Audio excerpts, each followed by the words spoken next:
Burnout is not a new affliction. It is a symptom of a deeper sickness, one we moderns have allowed to fester unchecked. We've constructed lives that worship productivity, lives that discard the essential moments of stillness, reflection, and recovery. We've become prisoners of ambition, captives of constant striving, until eventually we collapse. Burnout. Not just a physical or mental exhaustion, but an existential fatigue, a weariness that runs to the very core of our being. What would the Stoics say to us, if they could speak across the centuries to our restless age? How would they advise us, we who rush from one task to another, driven by the fear of being left behind? In their ancient wisdom lies a timeless answer, one that speaks not only to our exhaustion but to the fundamental error of our approach to life itself. Burnout is the consequence of imbalance, a deviation from the natural rhythm that life requires. As Epictetus said, if you want something good, get it from yourself. We seek external validation through our endless tasks, we pile more onto our plates than is necessary, thinking it will bring fulfillment. Yet, fulfillment, according to the Stoics, is not found in the frenzy of action, but in the measured balance between exertion and rest. It is in stillness that we regain our strength. It is in self-control that we prevent the destruction of our inner peace. The source of burnout, misaligned desires. At the heart of burnout lies misaligned desires. We exhaust ourselves pursuing goals that are neither good nor necessary. As Seneca warned, it is not that we have a short time to live, but that we waste a lot of it. In our rush to achieve more, be more, and accumulate more, we waste the most precious resource we have, time. Time, which cannot be reclaimed once spent. Time, which we often squander chasing after things that will never satisfy us. The Stoics teach us that true satisfaction comes from aligning our desires with nature. Nature, to the Stoics, is not some abstract concept, it is the reality of things as they are, not as we wish them to be. The key to avoiding burnout lies in recognizing what is within our control and what is not. Some things are up to us, says Epictetus, and some things are not. Burnout occurs when we attempt to control too much, when we spread ourselves thin in a futile attempt to grasp at everything. But everything is not ours to grasp. Our energy is limited, our attention finite. We must focus only on that which lies within our power, our actions, our judgments, our choices. In doing so, we free ourselves from the crushing weight of endless striving. We accept the natural limits imposed on us, not as a burden, but as a guide to live in harmony with the world. We realize that we cannot control the outcome of our efforts, only the effort itself. The importance of rest. True happiness, Marcus Aurelius wrote, is to enjoy the present, without anxious dependence upon the future. The anxious dependence Marcus speaks of is at the root of our modern burnout. We are always chasing after tomorrow, always reaching for the next accomplishment, the next goal. In doing so, we neglect the present, and in particular, we neglect the need for rest. Rest is not a luxury, it is a necessity. The Stoics, despite their emphasis on self-discipline and fortitude, understood this well. They knew that the mind and body must be given time to recover, to recharge. Seneca, in his letters to Lucilius, often spoke of the need to withdraw into oneself, to retreat from the chaos of daily life and cultivate inner tranquility. This is not laziness or weakness. It is wisdom. For how can we continue to fight the battles of life if we do not first strengthen ourselves in moments of peace? We must cultivate the ability to rest, not merely as an escape from our labors but as an essential component of our strength. The body, like the mind, must find equilibrium. Overwork leads to collapse, just as surely as indulgence leads to decay. The Stoic path is the middle way, the path of balance. Marcus Aurelius, despite his immense responsibilities as emperor, would rise early each morning to meditate on his thoughts, to calm his mind and remind himself of what was important. His famous meditations are filled with reminders to remain present, to take things one day at a time, and to not be overwhelmed by the tasks ahead. Do not act as if you had 10,000 years to throw away, he writes. While you have life in you, while you can, while there is time, make yourself good.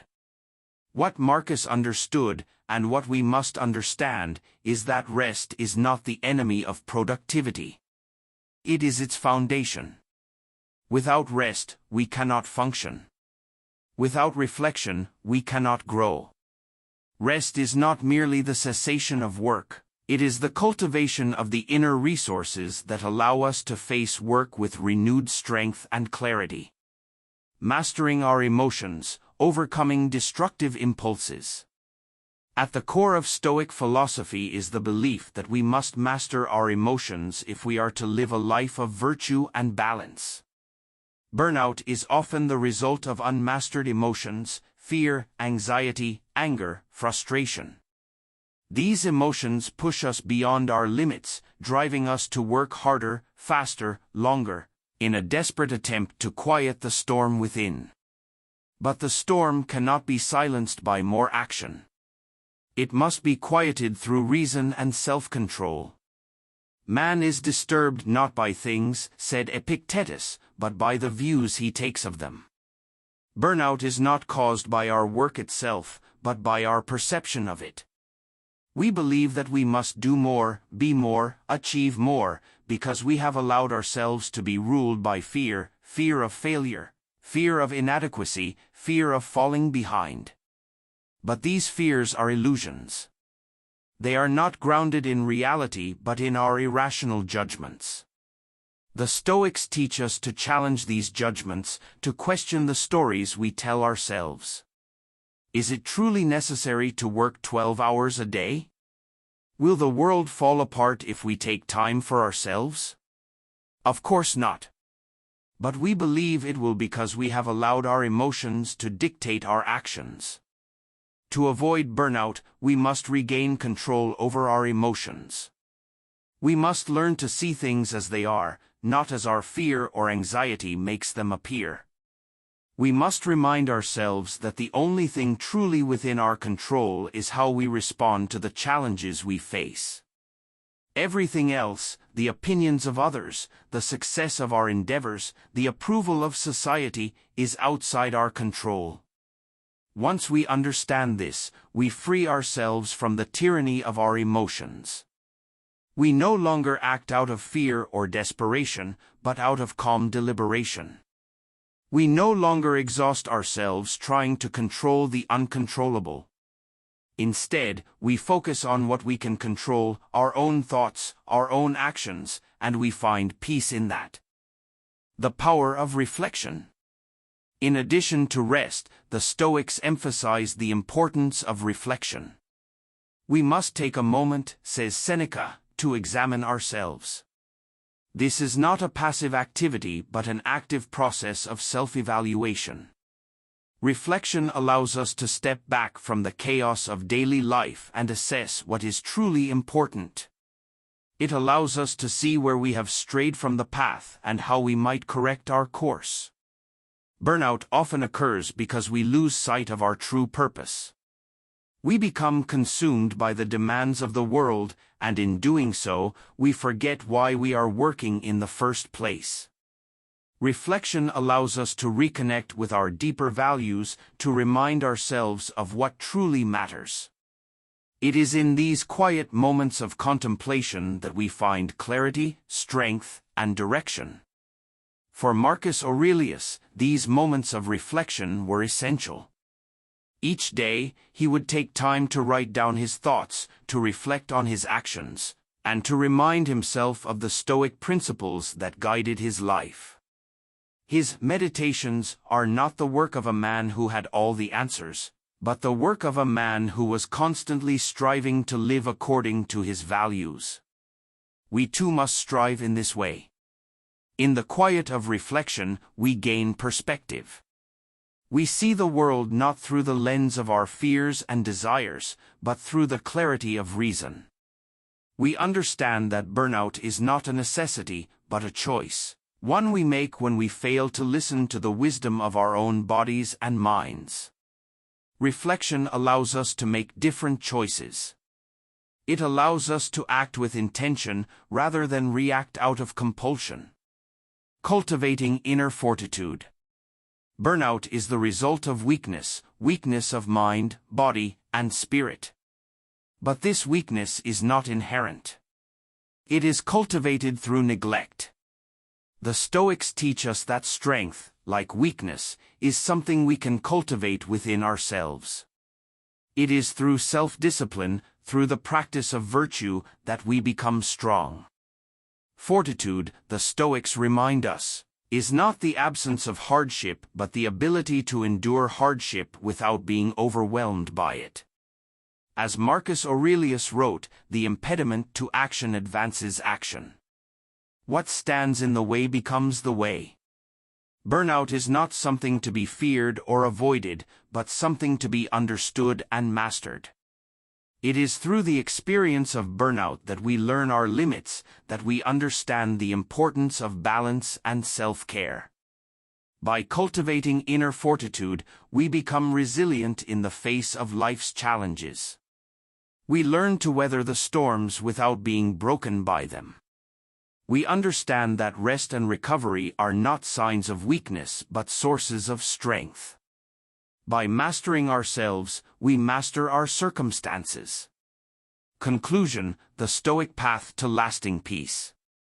The Stoic approach to rest and recovery is not about escaping from life's demands. It is about engaging with life in a way that is sustainable, balanced, and wise. Burnout occurs when we forget this balance, when we allow ourselves to be swept away by the currents of fear, ambition, and anxiety. But we are not powerless. We have within us the ability to choose a different path, the path of self-mastery, the path of virtue, the path of wisdom. By aligning our desires with nature, by practicing rest and reflection, by mastering our emotions, we avoid the destructive spiral of burnout. We find, instead, a deeper peace, a peace that comes not from doing less, but from doing what is necessary, and doing it well. The Stoic path is not an easy one. It requires discipline, patience, and fortitude.